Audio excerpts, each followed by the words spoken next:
എല്ലായിടത്തും തെരഞ്ഞെടുപ്പ് ചർച്ചകളും വിശേഷങ്ങളുമാണ്. ആര് ജയിക്കുമെന്നും ആര് ജയിക്കണമെന്നുമുള്ള അഭിപ്രായങ്ങൾ എല്ലാവരും പങ്കുവയ്ക്കുന്നു. ചിലരെങ്കിലും വോട്ട് ചെയ്യില്ലെന്നും പറയുന്നുണ്ട്. കോഴിക്കോട് മണ്ഡലത്തിലെ വോട്ടർമാർക്ക് പറയാനുള്ളത് എന്താണെന്ന് നമുക്ക് നോക്കാം.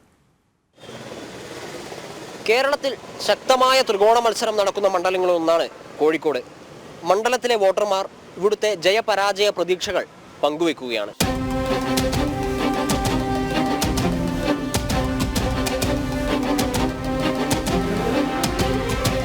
ഇവിടെ രാഘവേട്ടനാണ് ചാൻസ് കാണുന്നത്. കേന്ദ്ര മോദി സർക്കാർ, വേറെ ആര് വരാൻ? എന്നെ പൊളിയല്ലേ.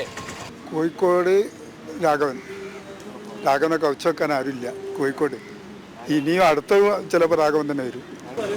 എളമരം ജയിക്കാൻ ചാൻസ് ഉള്ളത് അട്ടിമറി ജയായിരിക്കും. രാഹുൽ ഗാന്ധി പ്രധാനമന്ത്രിയാവും. എൻ്റെ വോട്ട് വർദ്ധിക്കും. കാരണം കഴിഞ്ഞ സ്ഥാനാർത്ഥികളെ കുറച്ചുകൂടി ഏബിളാണ് ഇപ്പോൾ ഉള്ളത്. നമ്മൾ വോട്ട് ചെയ്യാൻ മാത്രമേ ഉള്ളൂ, അല്ലാണ്ട് അവരുടെ ഭാഗത്തുനിന്ന് നമുക്ക് ഇതുവരെ ഒന്നും ഉണ്ടായിട്ടില്ല. നമ്മൾ എന്ത് കാര്യത്തിന് ചെന്നിട്ടുണ്ടെങ്കിലും ഭയങ്കര ബുദ്ധിമുട്ട് തന്നെയാണ്. എം.കെ. രാഘവൻ മണ്ഡലം നിലനിർത്തുമെന്ന് പറയുമ്പോഴും എളമരം കരീം അട്ടിമറി വിജയം നേടുമെന്ന് പ്രതീക്ഷിക്കുന്നവരുമുണ്ട്. കുറേ കാലമായി രാഘവനാണ് MP, പക്ഷേ അയാളെ കൊണ്ട് യാതൊരു പ്രയോജനമായിട്ടൊക്കെ ഒന്നും കണ്ടിട്ടില്ല.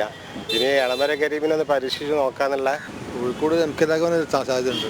വികസന നായകനാണല്ലോ. കോഴിക്കോട് എളമരം കരീമിന് വിജയ സാധ്യതയാണ് കാണുന്നത്.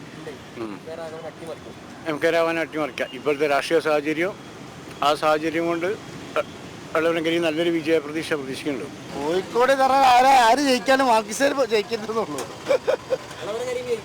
എളമരം ജയിക്കില്ല.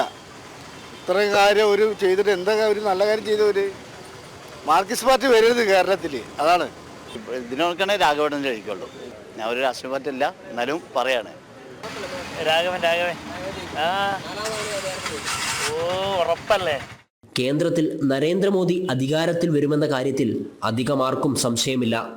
ഭരണം കിട്ടാൻ പ്രധാനമന്ത്രി പിന്നെ താമര തന്നെ പോകുന്ന പറയുന്ന ആദ്യം തന്നെ സാധ്യത. കുറേ അവർ പ്രവർത്തനങ്ങളെല്ലാം കുറേ കൂടി മുന്നോട്ടാണ്. അതിനെക്കൊണ്ട് അവർക്ക് തന്നെ കിട്ടുമെന്ന് പറയുന്നു പ്രധാനമന്ത്രി. കരുത്തിന സ്ഥാനാർത്ഥിയൊക്കെ തന്നെയാണ്. സ്ഥാനാർത്ഥി കരുത്തില്ല എന്ന് നമ്മൾ പറയുന്നില്ല.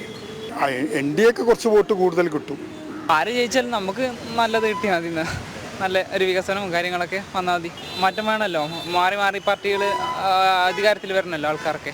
നല്ല നാട് നന്നാവും. ഈ കണ്ടതൊക്കെ ആഗ്രഹങ്ങളും പ്രതീക്ഷകളും ഒക്കെയാണ്. ഇങ്ങനെയൊക്കെ തന്നെയാണോ സംഭവിക്കുക എന്നറിയാൻ വോട്ടെണ്ണുന്ന ദിനം വരെ കാത്തിരിക്കണം. Cameraman Viju M. സായിക്കൊപ്പം ഗോകുൽ K. വേണുഗോപാൽ, ജനം, കോഴിക്കോട്.